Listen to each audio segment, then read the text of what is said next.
Olá, está no ar mais uma edição do Conexão Potiguar, um jornal do Potiguar, do Jornal Potiguar Notícias. Muitíssimo obrigado pelo carinho da sua audiência, pela sua indispensável companhia.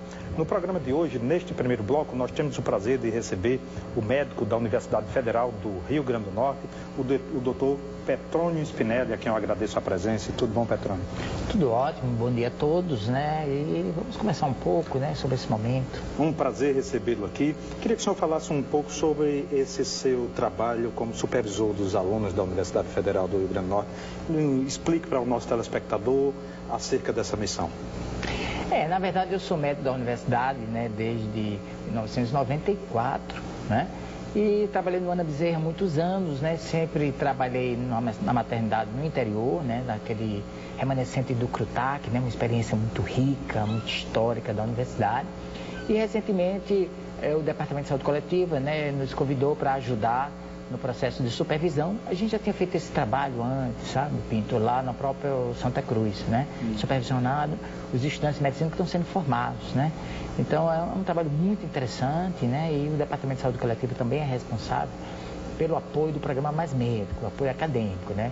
Então a gente... Como é que esse apoio que é dado ao Mais Médico? O Mais Médico é um programa de provimento. Na verdade, o Mais Médico, muita gente pensa que é só a vinda de cubanos ou coisa assim, mas na verdade não. O Mais Médico é um programa, é um projeto, é uma lei que estabelece provimento. E ele tem 3 objetivos: formar novos profissionais através de novas universidades, formar novos especialistas através de indução de especializações, de residências médicas, né? E por último, provimento de pessoas, de profissionais médicos para a rede. Então, nesse pedaço de provimento, então nós tivemos os cooperados cubanos, né? E também os intercambistas, que são profissionais de outros países, né? Que trabalham nesse programa Mais Médico. Só que lembrando que a primeira grande oferta foi feita, na verdade, pelos médicos brasileiros, né? E aí é uma parceria entre universidades, entre o Ministério da Educação e o Ministério da Saúde.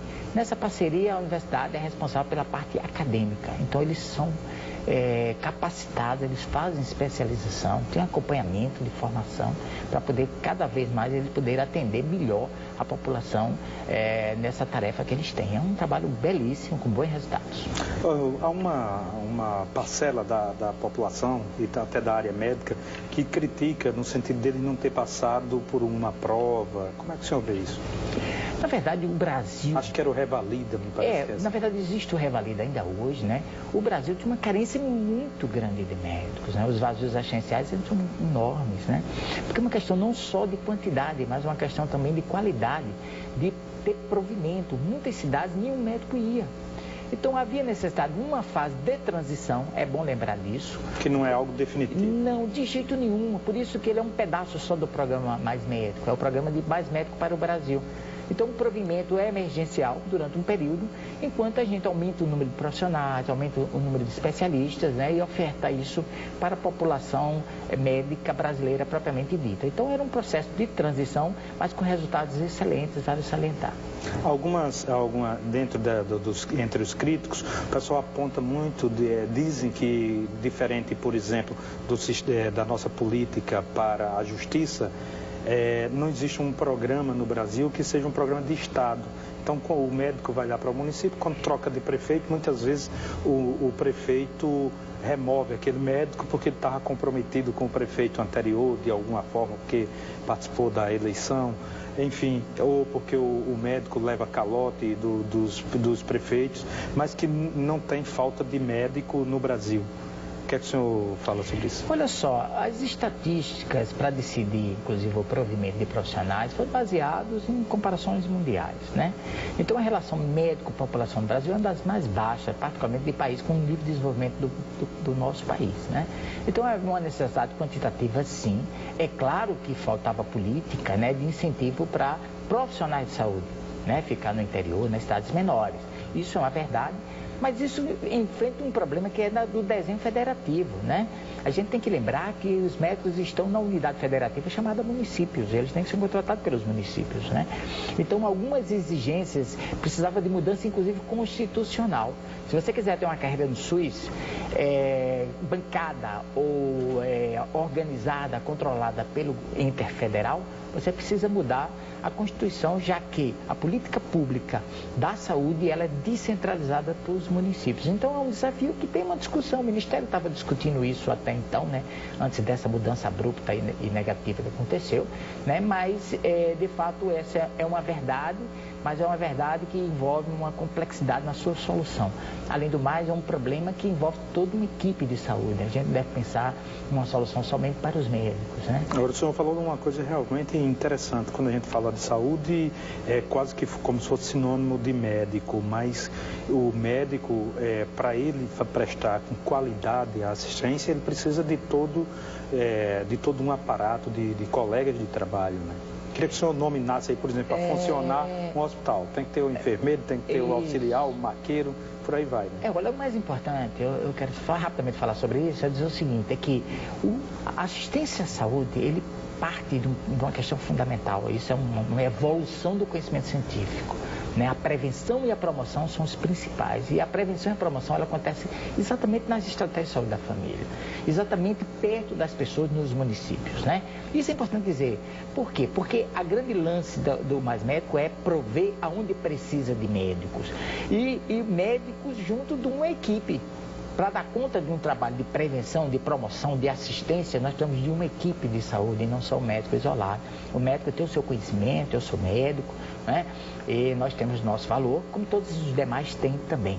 Mas o mais importante é trabalhar em equipe focado na solução dos problemas de saúde da população. O senhor tem demonstrado preocupação com o financiamento da universidade, com a mudança do governo. Nós estamos no governo interino que tem, em relação à saúde e à educação, demonstrado que terá mudanças. O senhor teme que essas mudanças venham a significar menos investimento no segmento da saúde, por exemplo? Eu tenho certeza de que se o golpe se consolidar, né, isso vai acontecer. Porque a essência, eu acho que é importante a gente discutir dessa forma, é que o que está em jogo são projetos políticos. Não é simplesmente um cara que saiu, substituiu a presidente Dilma, não é isso. O que está em jogo é um projeto político. Então, a montagem do ministério, né, as políticas iniciais, os seus programas mostram que é um governo voltado para o mercado. Algumas ações desse governo já mostram claramente coisas frontais ao risco de financiamento para a saúde e para a educação. Vou dar um exemplo. O pré-sal, ele foi descoberto e é um dos motivos na nossa avaliação, inclusive dessa atitude, né, de ruptura, de tirar a presidente Dilma, né, é a questão do pré-sal, é a questão realmente das riquezas poderem ser internacionalizadas. E o pré-sal é uma da grande esperança de financiamento da saúde, da educação, da ciência, do desenvolvimento do país. E isso tem uma ameaça real.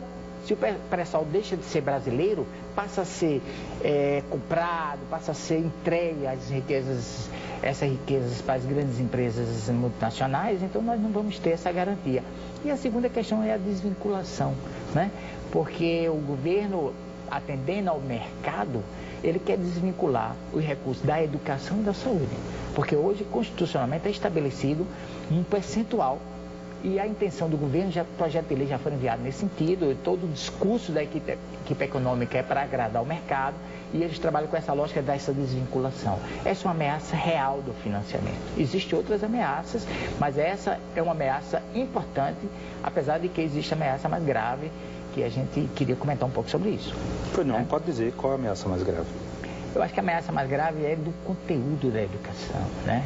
Então, quando a gente tem um ministro da educação que não tem formação para isso, que tem uma origem política, que vem da ditadura, que vem com toda uma visão de educação no sentido de privilégio, no sentido de simplesmente usar a educação para formar mão de obra e não para formar cidadãos, né? O risco passa a ser muito grande, né? A visita do Alexandre Frota ao ministro, ele é mais que simbólico, ele representa exatamente a visão que se tem.